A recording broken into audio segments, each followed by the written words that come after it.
నమస్తే మిత్రులారా, నేను మీ శ్రీనివాస్ చౌహాన్ అడ్వకేట్. ఏదైనా ఒక దావాని రద్దు చేసుకొనుట వర్సెస్ ఉపసంహరణ చేసుకుంటా అంటే ఏంటి? సో మిత్రులారా, మన దేశంలో సివిల్ ప్రొసీజర్ కోడ్ సిపిసి అనే చట్టం అమల్లో ఉన్నది.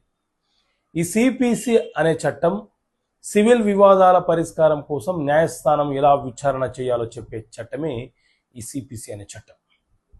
ఇందులోని ఆర్డర్ 23 ఏం చెప్తుందంటే, ఏదైనా ఒక సివిల్ వివాదము న్యాయస్థాన పరిధిలో ఉన్నప్పుడు, విచారణ జరుగుతున్నప్పుడు ఎవరైనా అంటే కేసు వేసిన వ్యక్తులు ఎవరైనా సరే ఆ కేసును రద్దుపరుచుకుంటే తిరిగి మళ్ళీ ఫైల్ చేయడానికి అవకాశం ఉండదు.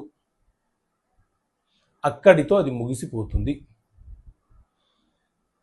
అదే సిపిసి సివిల్ ప్రొసీజర్ కోడ్ చట్టం ఏం చెప్తుంది అని అంటే, దావా ఫైల్ చేసినప్పుడు ఏవైనా ఆ దావాలో పేర్కొనే అంశాలను మర్చిపోయామని, హక్కులకు సంబంధించిన అంశాలు లేకపోతే ప్రాపర్టీకి సంబంధించిన విషయాలు లేదా ఇతర విషయాలు ఏవైతే అనుకుంటున్నామో అవి పేర్కొనలేదని, ఆ అంశాలను పేర్కొంటూ తిరిగి ఫైల్ చేస్తామని చెప్పి విత్డ్రా చేసుకుంటే అంటే ఉపసంహరణ చేసుకుంటే ఆ దావాని తిరిగి న్యాయస్థానంలో ఫైలు చేయవచ్చు.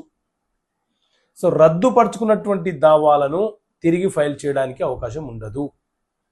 ఉపసంహరణ చేసుకున్నటువంటి దావాలను తిరిగి ఆ తప్పులను సరిచేసి ఫైల్ చేసే వెసులుబాటు మనకు సిపిసి సివిల్ ప్రొసీజర్ కోడ్ చట్టం కల్పించింది. ఓకే మిత్రులారా, థ్యాంక్ యూ. జై హింద్.